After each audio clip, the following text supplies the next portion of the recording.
For a long time, our bamboo balcony only held paws, bowls, and sleepy bodies.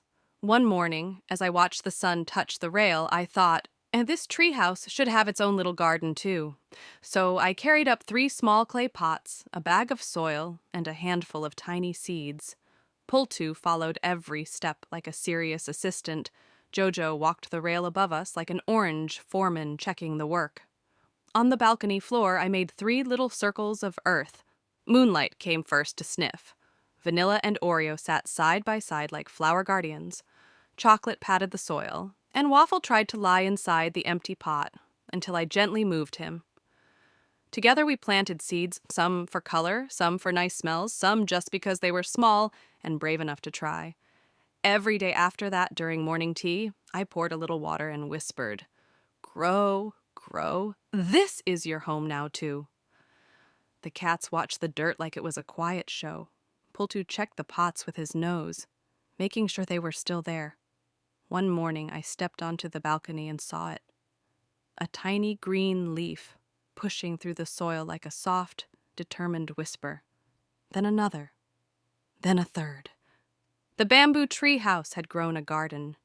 Not in the ground below, but up here, in the sky, in our home where roots and hearts could learn to belong together. The morning our little balcony garden got its first flower, something else arrived too. A tiny butterfly, soft orange and white, came drifting up from the garden below like it had been invited. I was watering the pots when I saw it hover above the smallest plant, wings opening and closing like slow breathing. Jojo spotted it first. He froze on the rail, every muscle ready. But somehow he stayed still, eyes wide, tail tip twitching. Moonlight crept closer, paws silent on the bamboo. Vanilla and Oreo sat side by side, watching like polite guests. Chocolate crouched low. Waffle's whiskers trembled with the effort of not jumping. The butterfly moved from leaf to leaf, tasting the new green life we had grown together in this sky garden. For a moment, the balcony felt like a tiny temple. No sound, no chasing, just respect for one small, fragile visitor. When it finally flew away, Jojo relaxed.